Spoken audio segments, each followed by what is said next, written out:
Yeah. The other A team. The other A team. The other A team going at it. There's probably what, like for the Vikings, just getting into football here, I'm a fan. Anyways, we've had like 15 different configurations of the offensive line. That's been kind of the biggest, the big thing because of injuries and whatever else. So we have plenty of configurations for the A team here. That's right. On the podcast. That's right. Yeah. Did they lose on? They did. They did lose. Unfortunately. Well, that's all right. Yeah, they'll play another game. Yep. Well, they probably got 10 more to go or something.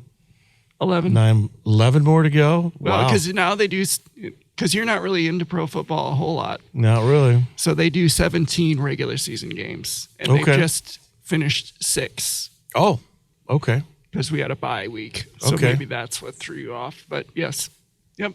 All right. Well, go Vikings. Skull Vikings. Oh, Skull Vikings. Wasn't that Iceland? Didn't Iceland, the soccer team, do that first? I think so, but then Vikings stole it.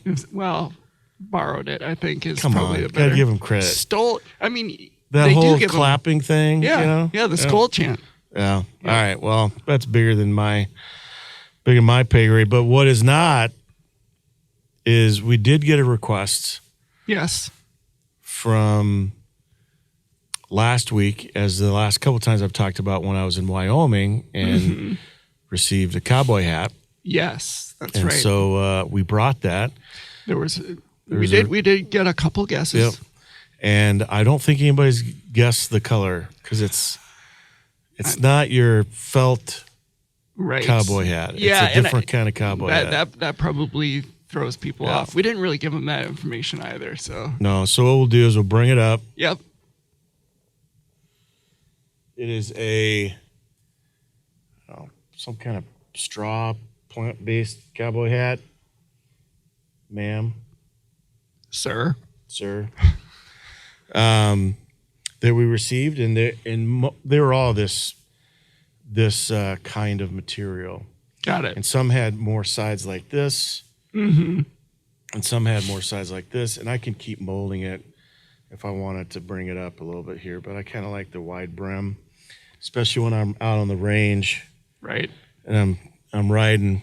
Did you know that originally for cowboys the brims weren't so far, but they were more in? Because when you're out on the range and it's raining and you're roping dogies, when you're herding, you don't want water all raining in your face. You want to be able to. No. Here we go. Yep. So Giddy up. So that's what this is. Yeah. It's a gift from a leadership retreat that I went on, and kind of cool. My wife doesn't want me to ever wear it again. But other than that, here we go. I get it. Totally. And today we're going to talk a little bit about suffering and promise. Suffering and promise. So she suffers when I wear that cowboy hat. And I promised her I wouldn't. That you wouldn't wear it that often. In public. Or is it just That's probably around her? the most public I'll ever wear. It's forever and ever. Are you going to hang it up on your wall? I don't know. It got shoved in a closet after a couple days when I left it out. So. Oh, that's fun. That's usually what happens with my stuff that I get. But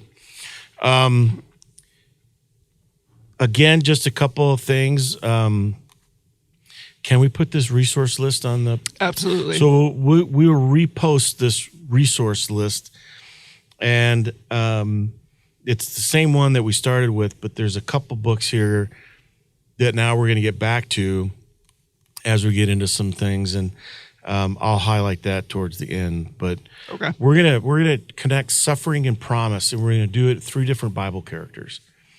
All right. Because they're very, very similar in how they deal with suffering and what suffering does to them in the midst of the promise that God gives us and the promise that then we are to one another.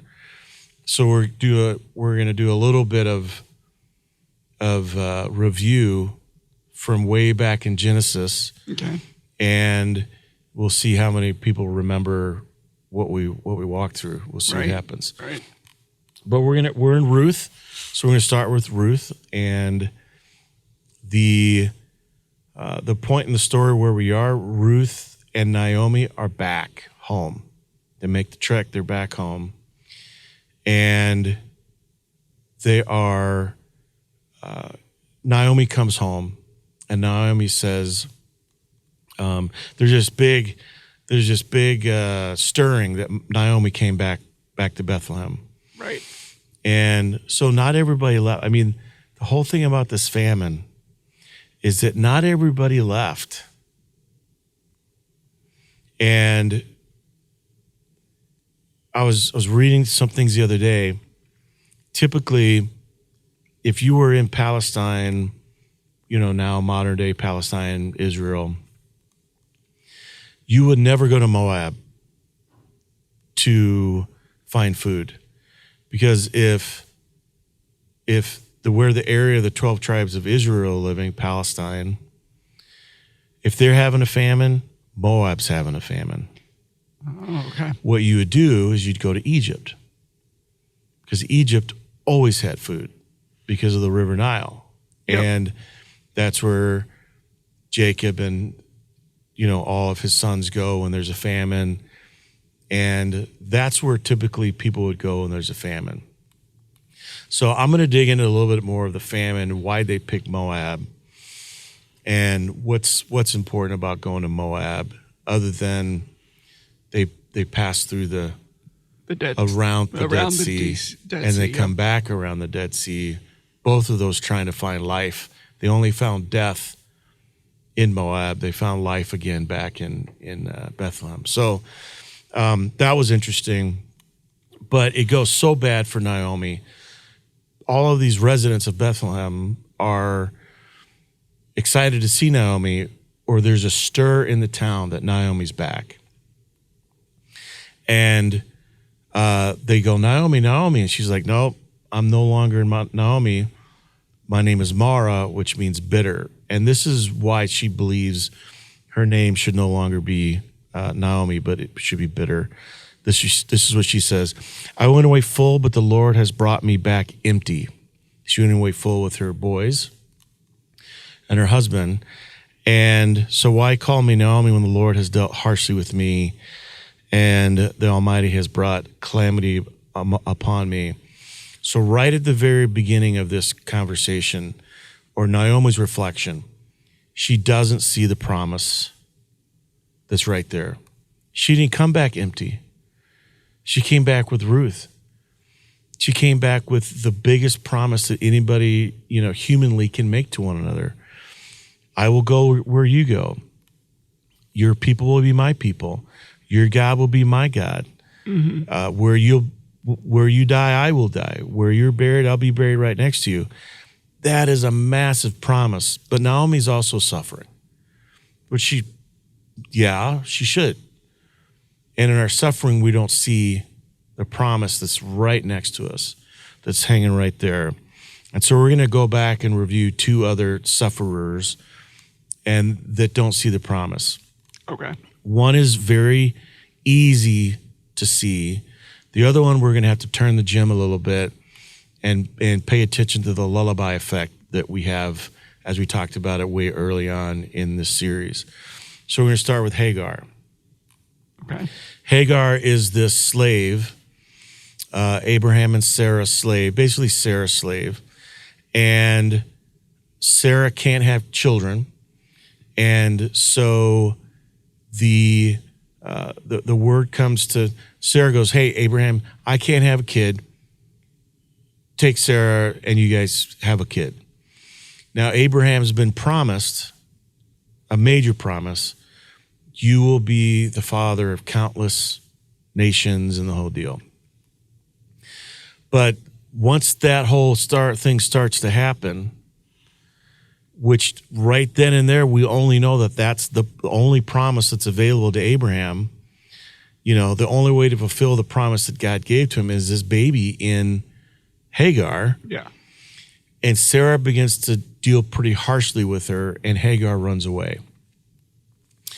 Hagar, the slave, runs away, and God comes and finds Hagar and says to Hagar, What are you doing out here? What's going on?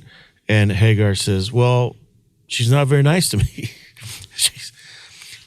But at that moment in time, the only way the promise is going to happen is if this baby comes to term and is born, and that becomes the oldest child, the only child, the heir that then's going to move this promise forward.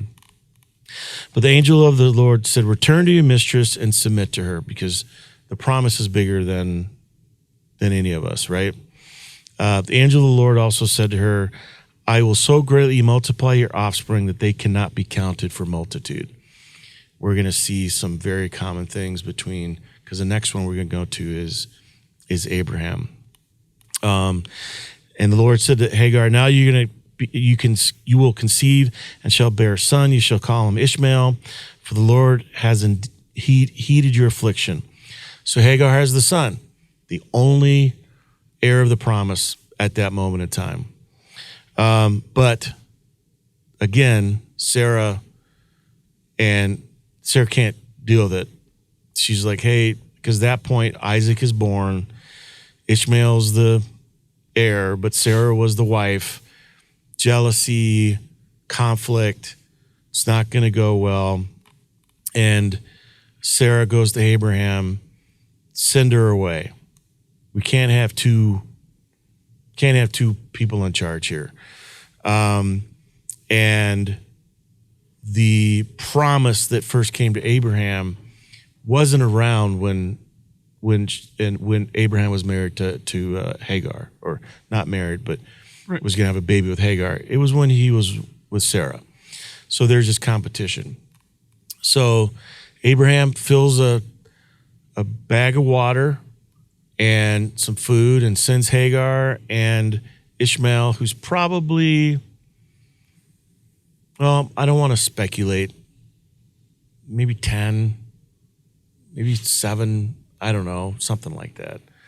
Old enough for these two boys to kind of be going at it a little bit, and Ishmael's making fun of, or at least Sarah thinks he is.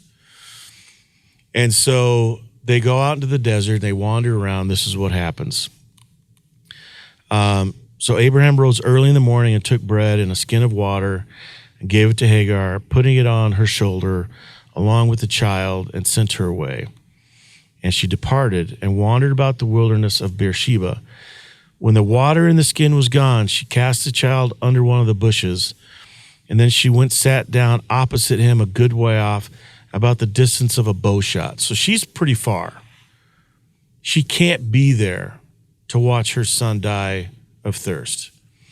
And she said, do not let me, or maybe even hear him crying, right? Or calling out to her.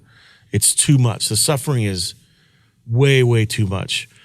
And she said, do not let me look on the death of my child. And so she sat opposite him a long way off. She lifted her voice and she wept. So Hagar, in the midst of her suffering, no longer sees the promise that God made to her.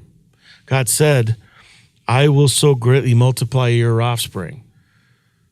That was the promise.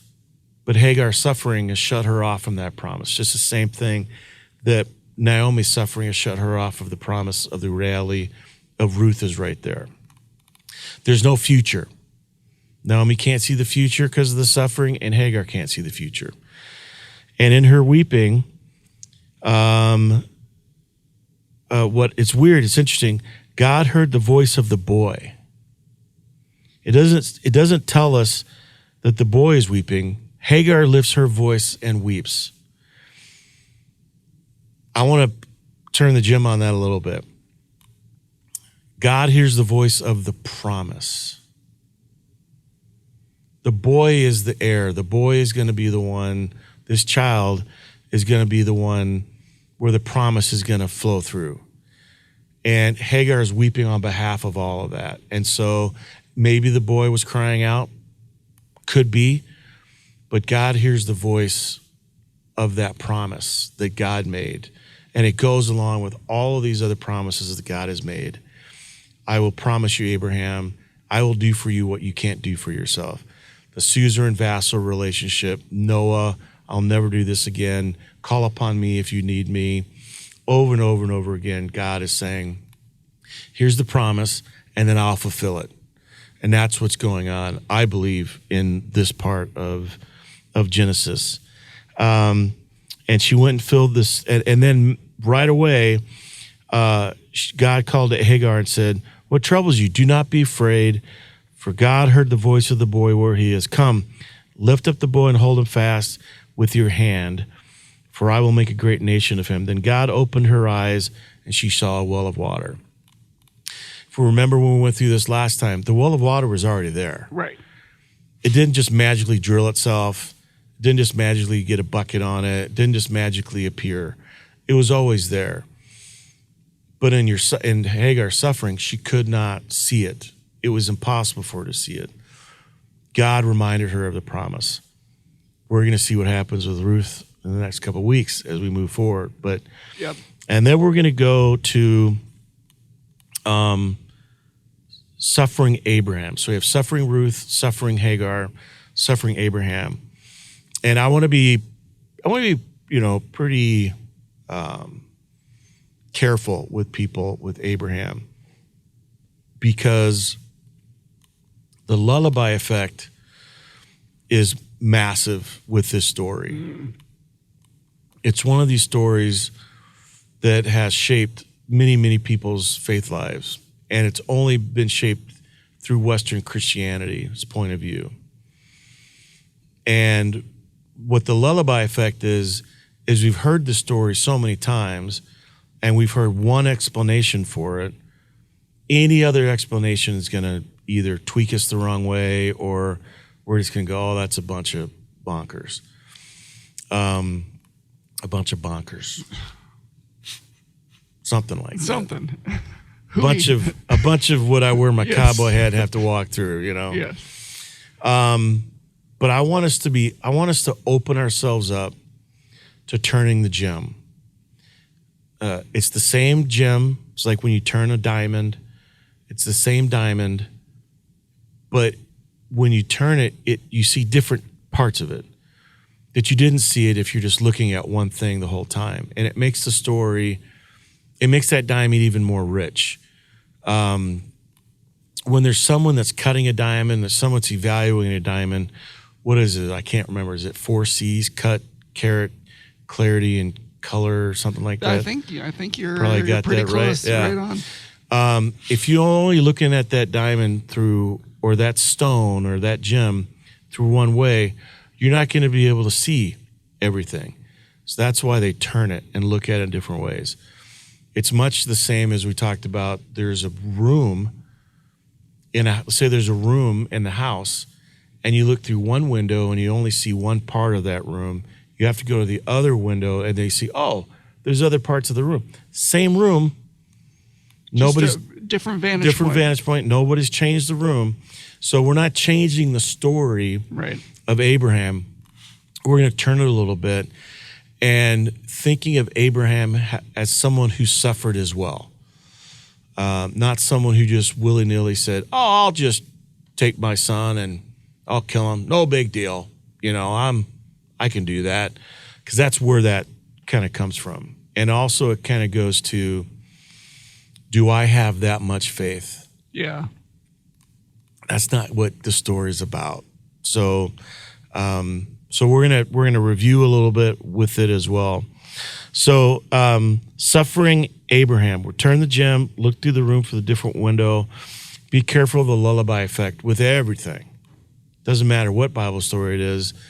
If you hear the same story over and over again and only one explanation for that story, which is what we do in Western Christianity because we turn it into an answer, and there's only one answer, then we get a little bit confused. So we're going to be a little confused maybe for a little bit here. So after these things, after Hagar and Ishmael and other things that happen in the story, the word of the Lord came to Abraham in a vision. Do not be afraid, Abraham. I am your shield. Your reward shall be very great. No,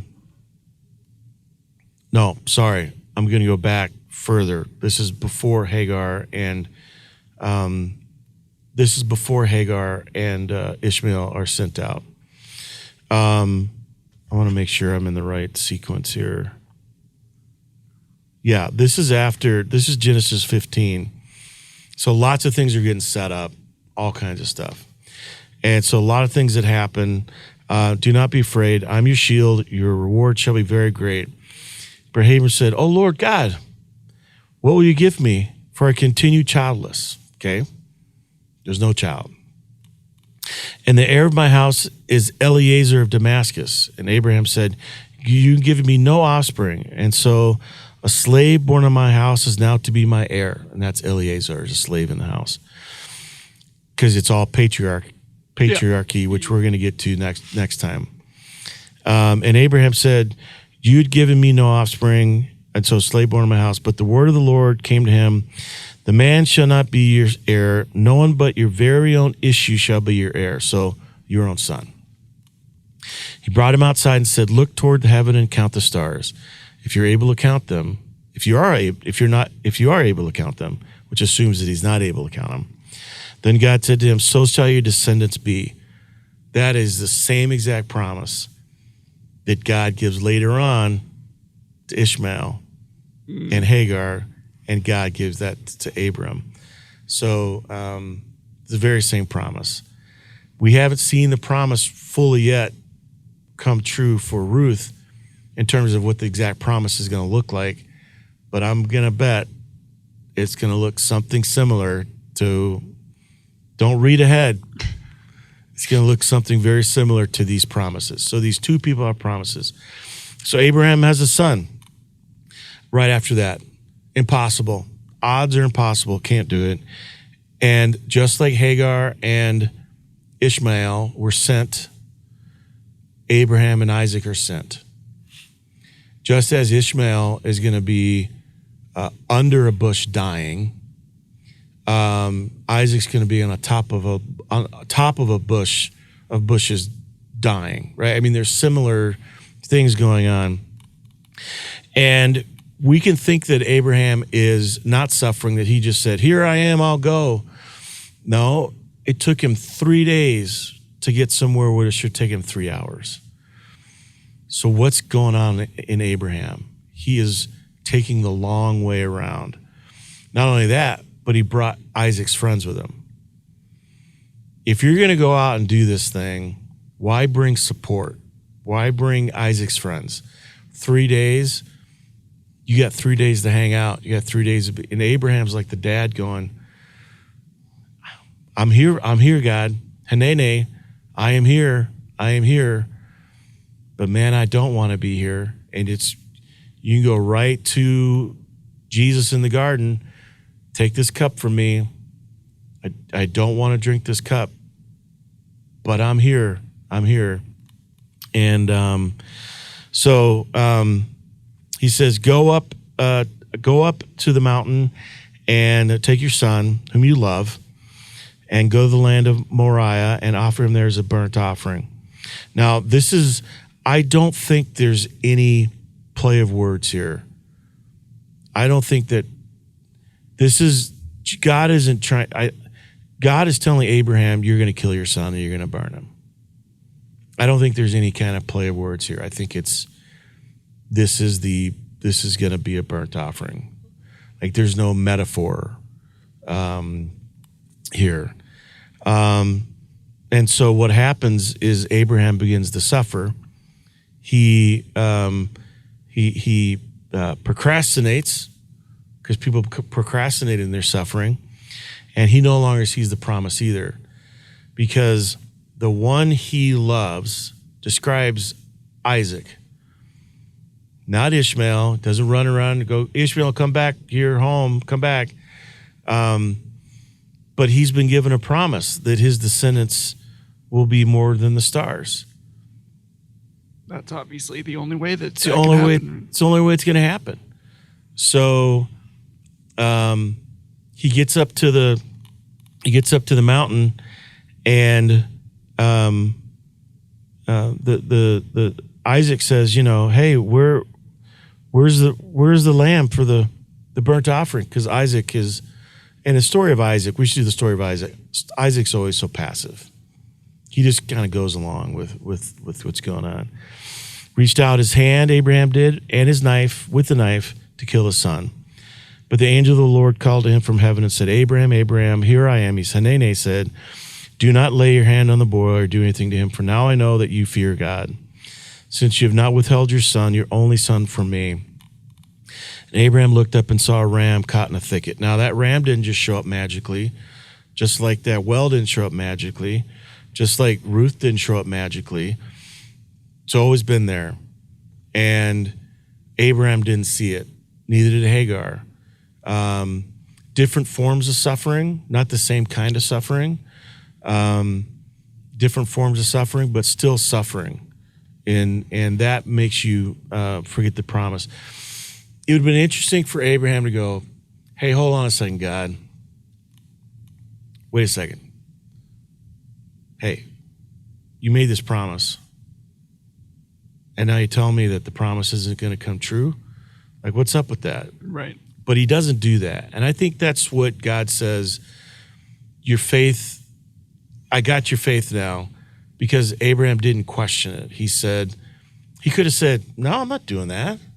Right. I mean, there's lots of stories in Scripture where kings and powerful people go, oh, yeah, I'm not doing that. Or they become apostates, or they, like, what would happen if God came to me and said, okay, Paul, here's the thing. There's a promise for you, but you're going to have to kill your son. I'd be like, I don't think so. No. I think I'm going to, I don't know what I'm going to do, but something's going to happen. But God fulfills the promise, I think, is the major part of that story.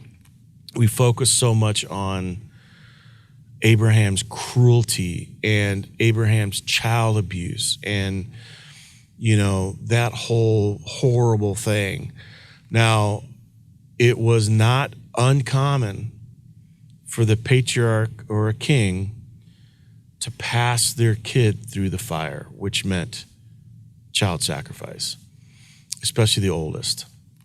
This is how much, I'm faithful to you. Give me power. And Molech was the one that you would sacrifice your kid to. That was there. That was in the wind. That wasn't unheard of. So can we take Abraham out of his context? No. We can't take him out of his context. We can't take any of these people out of their context. If Abraham showed up right now and just looked at this camera and looked at these lights and looked at these mic and headphones, his head would explode. Right. It would be, right? And we think it's normal.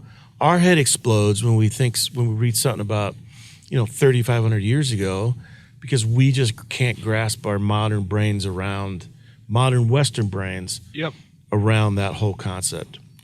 So calling them suffering Naomi, calling them suffering Hagar, I'm comfortable with calling Abraham suffering Abraham as well. And then we go back to suffering Naomi. And at this point, I won't read the whole thing, but there's a couple things I want to make sure we pay attention to. Naomi's kind of isolated herself in her living quarters. And Ruth decides that we can't keep doing this. We've got to do something. And so Ruth says to Naomi, can I go into this person's field and collect? And Naomi goes, yeah, okay. Not really like, yeah, it's a great idea. But what happens is there's a couple things to ponder, and we're gonna get at this down the road, especially when we talk about patriarchal societies. In Ruth chapter 2, we're still only in Ruth. We just got to Ruth chapter 2. Yeah. Now, Naomi had a kinsman on her husband's side. So her husband has someone who's a prominent rich man of the family of Elimelech. Okay. That's Naomi's husband's name. Elimelech has a rich relative that didn't help them when the famine was going on. What the patriarchal system is supposed to do is they're supposed to take them in. Supposed to take them in. They're supposed to take everybody in. They should even had to go to Moab. Elimelech's rich relative, like I said before, not everybody was experiencing famine. What you have, and then it goes, and Ruth the Moabite said to Naomi, let me go to the field and glean among the ears of grain by someone whose sight I might find favor. So she's like, maybe someone will see me. Maybe someone will notice me. And maybe then we can, something might happen in a relationship or whatever. And Naomi said, go. She went. She gleaned in the field behind the reapers. As it happened, she came to the part of the field belonging to Boaz, who was of the family of Elimelech. You have wealthy farmers, merchants, whoever else that's in that area that did not do what God asks the patriarchal system to do. Mm-hmm. And when that system fails, people suffer. And even in our own system of, capitalism, when that fails, people suffer, which is why we have, all kinds of different programs for people. And so we're introduced to Boaz. And then Boaz says to his servants, he's like, hey, who's that lady over there? Like, he notices Ruth. And then the people in charge of, like, his managers go, oh, she's been here all day working. And Boaz comes up to her and says,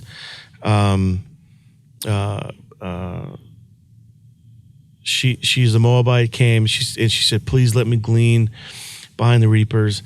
Then Boaz went up to her and said, now listen, my daughter, do not glean in another field or leave this one. So he's saying, you're welcome here. Not only that, but keep close to my young women. So Ruth's getting pulled in to this foreigner, this Moabite, this alien, this immigrant is getting pulled into culture, getting pulled into Boaz's sphere of taking care of someone. And said, keep your eyes on the field that is being reaped and follow behind them. He goes, I have ordered the young men to leave you alone. Okay? That means it's real. Something is real has happened. Stay with my young women. I've ordered my young men to stay away from you. And if you get thirsty, go to the vessels that are over there that are meant for my people and drink. So all of a sudden, there's this massive lack of generosity, this massive lack of following what Leviticus 23:22 said, or is it 22:23? Look it up. And write down in the notes which one is right. From that to this massive generosity of be with my young women. The young men are going to leave you alone. If you need water. And this is what he says. Ruth falls on the ground and says, why have I found favor in your sight when I'm a foreigner? Boaz answered her, all that you have done for your mother-in-law since the death of your husband has been fully told to me, and how you left your father and mother in your native land and came to a people that did not know you. May the Lord reward you for your deeds, and may you have a full reward from the Lord, the God of Israel, under whose wings you have come for refuge. So the promise is starting to grow, right? The promise is starting to take place. Ruth has promised, I'll go where you go, I'll be where you be. The promise becomes active, goes in the field. And Boaz has heard about Ruth and Naomi, and still no one has come that's a part of the family, the part of the patriarchal system, the Elimelech's family, still no one has come and lived the patriarchal duty of saying, Naomi, Ruth, I got you now. So you have this play on no generosity to unbelievable generosity. And then we're going to see how that all plays out. So, and it's a good story. That's good. Because sometimes they're not so good. It's a really good story.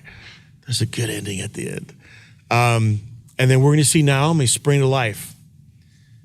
Naomi's going to spring to life. And I always tell this story because I'm not preaching on this, but Jill is preaching on it.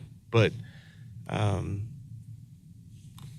when my dad would say, hey, man, he didn't say, hey, man. He said, hey, son, when I come home, we're going to play catch. And I loved playing catch. It was like it's a super fun thing, baseball.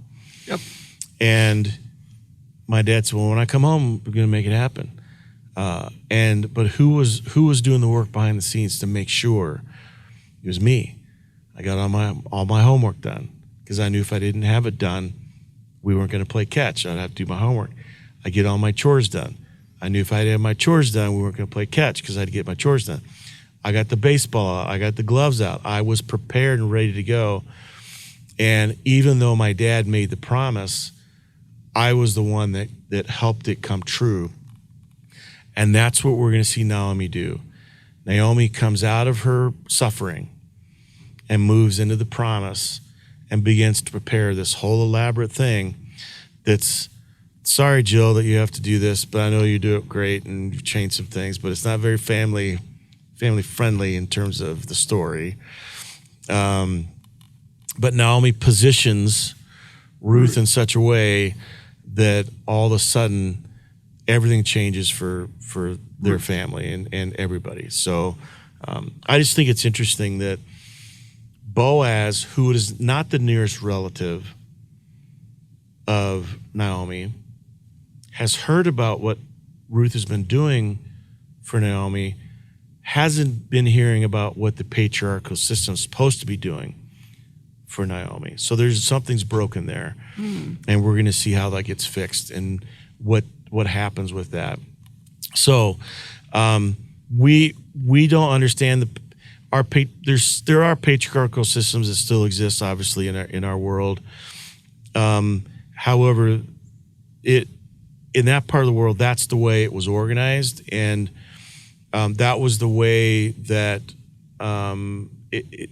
it worked for tribal systems. Yep.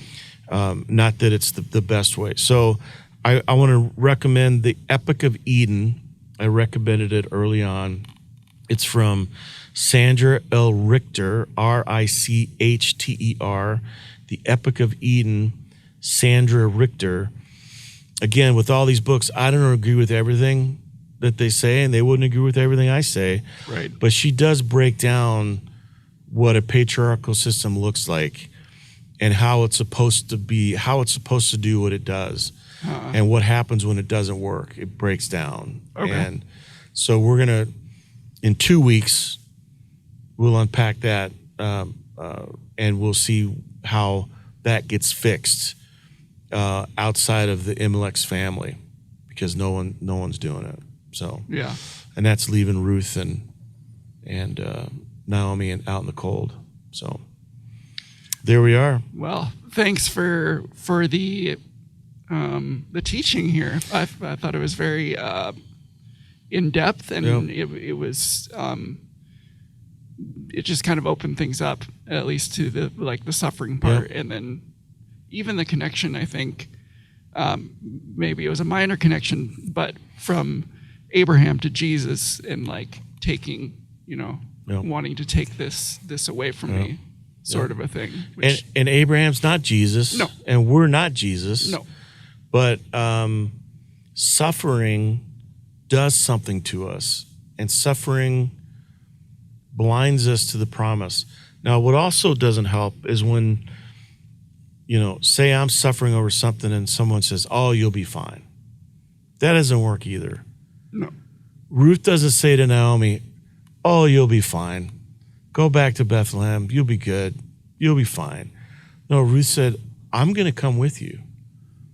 where you go, I'll go. I will be with you, even if you don't see me, even if you don't like count me as part of what you've brought back, because you brought back nothing. You said, I'm still going to be with you. And I think that's the lesson for us as basic human beings, is to go. It's the harder thing to do, but it's, you're suffering. I'm going to be with you in your suffering. Don't have all the answers. Don't know how we're going to find, like Ruth and Naomi. Ruth's like, I don't know how we're going to find food. I don't know how we're going to find shelter. I don't know how we're going to fix all this, but I'm going to be with you in the whole deal. And I think that's the more powerful thing, especially when people are suffering. Your presence means that the promise is still there. So. Yeah. That's great. All right. Well, thanks for joining in and watching and listening.